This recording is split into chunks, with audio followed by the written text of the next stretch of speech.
లోపభూయిష్టమైన నిర్ణయాలు, అసంబద్ధమైన పాలన, తప్పుల తడకల విధానాలు, ఇది సూక్ష్మంగా జగన్ సర్కారు వైఖరి. ప్రభుత్వ పాలనను ఇంటింటికి తీసుకెళ్లామని ప్రగల్భాలు పలికే అధికార వైకాపా తన స్వార్థానికి జిల్లాలను ముక్కలు చేసింది. ఇప్పటికీ సొంతంగా ప్రభుత్వ కార్యాలయాలను ఏర్పాటు చేయలేకపోయింది. జిల్లా కలెక్టర్లు, ఎస్పీలు, ఉద్యోగులు, సిబ్బంది ఇలా అంతా దొరికిన చోటలా కుర్చీలు వేసుకుని కూర్చుండిపోయారు తప్ప వారికంటూ ఓ సొంత కేర్ ఆఫ్ అడ్రస్ లేకుండా పోయింది. రాజకీయ లబ్ధి కోసం జిల్లాలను విడగొట్టేసిన జగన్ ప్రభుత్వం 13 కొత్త జిల్లాల్లో కనీస మౌలిక సదుపాయాలను కూడా ఏర్పాటు చేయలేకపోయింది. ఉద్యోగుల కేటాయింపు తాత్కాలిక ప్రాతిపదికనే జరిగింది. తామెక్కడ పనిచేస్తున్నది ఉద్యోగులకు స్పష్టత లేని పరిస్థితిని కల్పించింది జగన్ సర్కారు.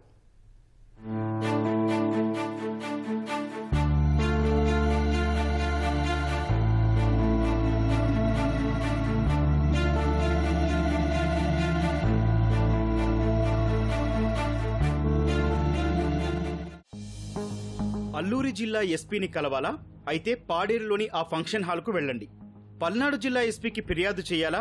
అయితే పౌష్టికాహార కేంద్రానికి వెళ్ళండి. తిరుపతి కలెక్టర్కి ఏమైనా సమస్య చెప్పుకోవాలా? అయితే తిరుచానూరులోని తీతీదే వసతి గృహానికి వెళ్ళాలి. అన్నమయ్య జిల్లా కలెక్టర్ కోసం గురుకుల పాఠశాలకు, ఎస్పీ కోసం పాలిటెక్నిక్ కళాశాలకు వెళ్తే సరిపోతుంది. ఈ చిరునామాలు వింటుంటే చిత్రంగా అనిపిస్తోందా? మీరు సరిగ్గానే విన్నారు. ఇప్పటికీ ఆయా జిల్లాల కలెక్టరేట్లు, ఎస్పీల కార్యాలయాలు పనిచేస్తోంది అక్కడే. ఆయా ప్రభుత్వ కార్యాలయాల కేర్ ఆఫ్ అడ్రస్లు ఇంకా మారలేదు. ఇదంతా జగనన్న చలవే. రాజకీయ లబ్ధి కోసం జగన్ అసంబద్ధంగా 2022 ఏప్రిల్ 4న కొత్త జిల్లాలు ప్రారంభించారు. ప్రారంభించి ఏళ్లు గడుస్తున్నా జిల్లాలు, వాటి కార్యాలయాల దుస్థితి నేటికీ మారలేదు. సమీకృత జిల్లా కార్యాలయాలంటూ ఊదరగొట్టిన జగన్ చేతికొచ్చినట్టు ప్రభుత్వ కార్యాలయాలు, సిబ్బంది, ఉద్యోగులను సర్దేసి చేతులు దులుపుకున్నారు. పొరుగున ఉన్న తెలంగాణలో ప్రతి జిల్లాలోనూ సమీకృత కార్యాలయ భవనాలు నిర్మిస్తే ఇక్కడ అసలు ఏ కార్యాలయం ఎక్కడుందో అధికారులకు, ఉద్యోగులకే తెలియని పరిస్థితి. కొత్త జిల్లాలు ఏర్పాటై 2 ఏళ్లు గడుస్తున్నా ఇప్పటికీ ఓ నిర్దేశిత కార్యాలయాలను ఏర్పాటు చేయకపోవడం, అందుకు తగినట్టుగా సిబ్బంది కేటాయింపులు చేయకపోవడం పరిపాలనా యంత్రాంగంపై జగన్కున్న చిత్తశుద్ధి ఏంటో అర్థమవుతోంది. ఉమ్మడి విశాఖ జిల్లా నుంచి విడిపోయిన అనకాపల్లి జిల్లాలో కలెక్టర్, ఎస్పీ కార్యాలయాలు సహా 90% జిల్లా స్థాయి అధికారుల కార్యాలయాలు నడిచేది అద్దె భవనాల్లోనే. కలెక్టర్, జేసీతో పాటు జిల్లా అధికారులంతా ప్రభుత్వ క్వార్టర్లు లేక అద్దె భవనాల్లోనే నెట్టుకొస్తున్నారు. మూతపడిన మిషనరీ పాఠశాల భవనంలో విద్య, వైద్యం, వ్యవసాయ శాఖ లాంటి కార్యాలయాలు విధులు నిర్వర్తిస్తున్నాయి. ఇక జిల్లా పంచాయతీ అధికారి కార్యాలయానికి గ్రామ సచివాలయ భవనమే దిక్కైంది. అల్లూరి సీతారామరాజు జిల్లా కేంద్రమైన పాడేరు ఎస్పీ కార్యాలయం కోసం నెలకు 2 లక్షలకు పైగా అద్దె చెల్లించి ఓ ప్రైవేటు ఫంక్షన్ హాల్లో నిర్వహించాల్సిన దుస్థితి ఏర్పడింది. అల్లూరి జిల్లా కలెక్టర్ కార్యాలయం అక్కడికి 2 కిలోమీటర్ల దూరంలోని యువజన శిక్షణా కేంద్రంలో నడుస్తోంది. మిగతా విభాగాలకు కార్యాలయాలే లేవు. ఇక జిల్లా కేంద్రం పాడేరుకు రంపచోడవరం రెవెన్యూ డివిజన్ 200 కిలోమీటర్ల దూరంలో ఉంది. ఇంత దూరం వచ్చి వెళ్లాలంటే స్థానికులకు నానా అవస్థలు తప్పటం లేదు. అసలే ఆదివాసీలు, సరైన రోడ్లు లేవు. దీంతో జిల్లా కేంద్రంకు రావాలంటే మాకేంటి దుస్థితి అంటున్నారు. ఈ జిల్లా అల్లూరి సీతారామరాజు జిల్లాని జిల్లా అనేదానికన్నా ఒక రాష్ట్రం అంటే బాగుంటుందని చెప్పేసి అనుకుంటున్నాను. ఎందుకంటే ఈ జిల్లా సుమారు 22 మండలాలతో భారీగా చాలా విస్తీర్ణంగా ఉన్న ఈ ప్రాంతం. అంటే ఇటు అనంతగిరి మండలం చివరికి, అంటే విజయనగరానికి దగ్గరగా ఉండింది, అక్కడి నుంచి అటు భద్రాచలం వరకు ఈ ప్రాంతం ఉంటా ఉంది. ఈ ప్రాంతానికి అంటే విశాలంగా ఉన్న ఈ ప్రాంతము ఒక రాష్ట్రంగా అనిపిస్తూ ఉంది. సుమారు ఎటెళ్ళిన జిల్లా కేంద్రం నుండి భద్రాచలం దగ్గర ఏటపాక చివరి మండలం అన్నమాట. తెలంగాణకి అంటే ఆ భద్రాచలం దాటి 3 కిలోమీటర్ల వరకు ఏటపాక ఉంటుంది. అక్కడి వరకు ఈ జిల్లా ఉంటుంది. చిత్తూరు ప్రాంతం నుండి జిల్లా హెడ్ క్వార్టర్కి రావాలంటే చాలా కష్టమైన పని. సుమారు 240 కిలోమీటర్ల దూరము రావాల్సింది. అదే రాష్ట్ర రాజధానికి వెళ్ళాలంటే వాళ్ళకి 140 కిలోమీటర్లు. రాష్ట్ర రాజధానికి చేరుకోవడానికి వాళ్ళకి ఈజీ, కానీ జిల్లా కేంద్రానికి చేరుకోవడానికి చాలా కష్టమైన పని. అంటే ఈ విధంగా ఈ చాలా సుదీర్ఘమైన ప్రాంతం ఉండడం వల్ల ఆదివాసీలు, ముఖ్యంగా ఈ జిల్లా ఆదివాసీ జిల్లా కాబట్టి ఆదివాసులకి చాలా కష్టతరంగా ఉంది. ముఖ్యంగా ఏదైనా పనికి కావాలంటే ప్రతి శుక్రవారము ఇక్కడ గ్రీవెన్స్ ఉంటుంది. గ్రీవెన్స్లో కలెక్టర్ గారిని కలవడానికి రావాలంటే అక్కడ గిరిజనులకి చాలా నానా అవస్థలు పడి రావాల్సిన పరిస్థితి ఉంది. ఉమ్మడి తూర్పుగోదావరి జిల్లాను విడగొట్టి జగన్ సర్కారు చేసిన మరో విచిత్రం కోనసీమ జిల్లా.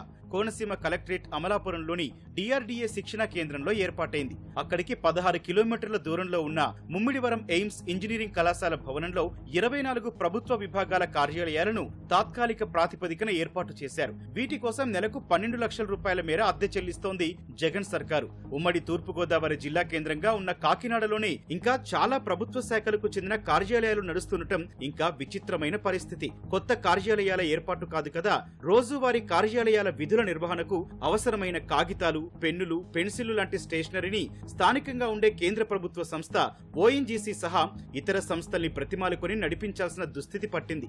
అంటే సంక్షేమ పథకాల బటన్లు నొక్కే జగన్ కు కనీసం ఇవి సమస్యల్లా కనిపించడం లేదా, లేకపోతే వారే చూసుకుంటారన్న నిర్లక్ష్యమా అనేది అర్థం కాని పరిస్థితి.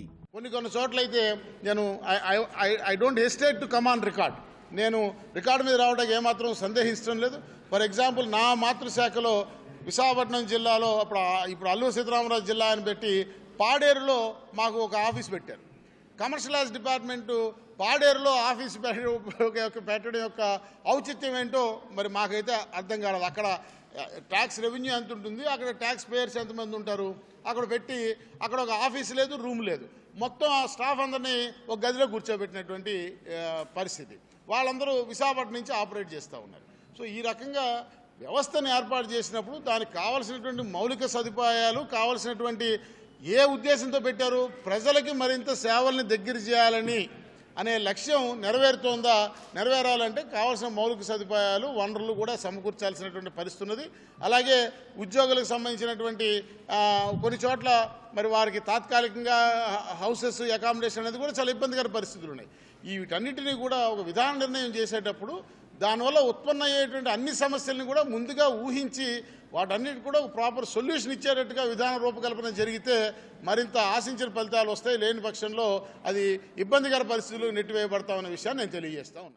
ఉమ్మడి కృష్ణా జిల్లాను 2 ముక్కలుగా తెగ్గోసిన జగన్ సర్కారు విజయవాడలోని సబ్ కలెక్టర్ కార్యాలయాన్ని ఎన్టీఆర్ జిల్లా కలెక్టరేట్ గా మార్చేసింది. ఉమ్మడి గుంటూరు నుంచి విడిపోయిన బాపట్లలో కలెక్టర్ క్యాంపు కార్యాలయమే లేదు. 16 కిలోమీటర్ల దూరంలోని చీరాలలో ఉన్న ఐఎల్టీటీ అతిథి గృహాన్ని తాత్కాలిక క్యాంపు కార్యాలయంగా మార్చి రోజు రాకపోకలు సాగిస్తున్నారు. పల్నాడు జిల్లాలోని కలెక్టరేట్ కార్యాలయాలన్నీ నరసరావుపేట శివార్లోని Nagarjuna Sagar project superintendent engineer పరిపాలనా భవనంలోనే సర్దేశారు. అనుబంధ విభాగాలు, సెక్షన్లు ఇంకా ఇరుకు గదుల్లోనే కొనసాగుతున్నాయి. దీంతో ఉద్యోగులు తీవ్ర ఇబ్బందులు పడుతున్నారు.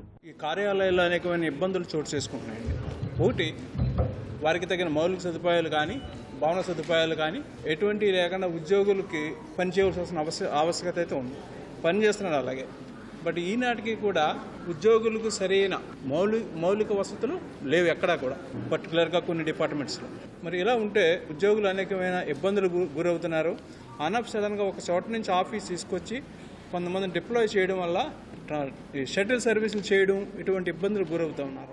ఘనత వహించిన జగన్ ప్రభుత్వ హయాంలో ఎక్కడా ఒక్క ప్రభుత్వ భవన నిర్మాణానికి నిధులివ్వకపోవడంతో తిరుపతి జిల్లా కలెక్టరేట్ కు తిరుమల తిరుపతి దేవస్థానం నిర్మించిన వసతి గృహమే దిక్కైంది. మిగతా సంక్షేమ కార్యాలయాలన్నీ ఇప్పటికీ చిత్తూరు నుంచే పనిచేస్తున్నాయి. అన్నమయ్య జిల్లాలో జిల్లా కలెక్టర్, ఎస్పీ, జేసీల నివాసాలకు ప్రభుత్వ భవనాలు లేవు. జిల్లా కేంద్రానికి 10 కిలోమీటర్ల దూరంలోని రాజంపేట రోడ్డులో వేర్వేరు శాఖలకు చెందిన 10 ఆఫీసులు ఏర్పాటు చేశారు. ఉద్యోగులు వెళ్లాలన్నా, కలెక్టరేట్ కు రావాలన్నా రానుపోను 20 కిలోమీటర్లు ప్రయాణించాల్సి వస్తోంది. ఇక అన్నమయ్య జిల్లాలోని రాజంపేటకు 2 కిలోమీటర్ల దూరంలో 12 ప్రభుత్వ కార్యాలయాలు ఉన్నాయి. పట్టణానికి దూరంగా ఉండటం, ప్రహారీ లేకపోవడం, చుట్టూ పొలాలు ఉండటంతో ఈ కార్యాలయాల్లోకి తరచూ పాములు, తేళ్లు వస్తున్నాయి. శ్రీ సత్యసాయి జిల్లా కేంద్రం పుట్టపర్తిలో ఏ కార్యాలయం ఎక్కడుందో తెలియని పరిస్థితి. ప్రభుత్వ కార్యాలయాలు 70% సత్యసాయి ట్రస్ట్ భవనాల్లోనే ఏర్పాటు చేశారు. ఇక నంద్యాల జిల్లా కలెక్టరేట్ ప్రాంతీయ వ్యవసాయ పరిశోధన స్థానంలో ఏర్పాటు చేసింది వైకాపా ప్రభుత్వం. నంద్యాల జిల్లా ఏర్పడి దాదాపు 2 సంవత్సరాలు కావస్తా ఉంది రేపు ఏప్రిల్కు. అయితే ఇంతవరకు ప్రభుత్వ జిల్లా కార్యాలయాలు తాత్కాలిక భవనాలనే నెట్టుకొచ్చిన పరిస్థితి ఉంది. మరి జిల్లా ఏర్పడిన తర్వాత సంవత్సరంలోగా జిల్లా కార్యాలయాలన్నింటి కూడా పర్మనెంట్ భవనాలు కట్టిస్తామని చెప్పేసి ఆ రోజు ప్రభుత్వం చెప్పింది. 2 సంవత్సరాలు అవుతున్నా దానికి ఏమాత్రము చర్యలు లేవు. మరి అధికారులను అడుగుతుంటే నిధులు లేక తాత్కాలిక భవనాలను నెట్టుకోవాల్సి వస్తుందని చెప్పేసి చెప్తా ఉన్నారు. అట్లా కాకుండా 2 సంవత్సరాలైనా పాడుబడినటువంటి భవనాల్లో లేదా పరిశోధన కేంద్రాలకు సంబంధించిన భవనాలు ఆక్రమించుకున్న పరిశోధనకు ఆటంకం ఇచ్చిన పద్ధతిలో ఉంటూ ఆ రకంగా సొంత కార్యాలయం లేకపోవడం వల్ల జిల్లా అధికారులకు కానీ జిల్లాలో ప్రజలకు కానీ తీవ్రమైనటువంటి అసౌకర్యంగా ఉన్నటువంటి పరిస్థితి ఉంది.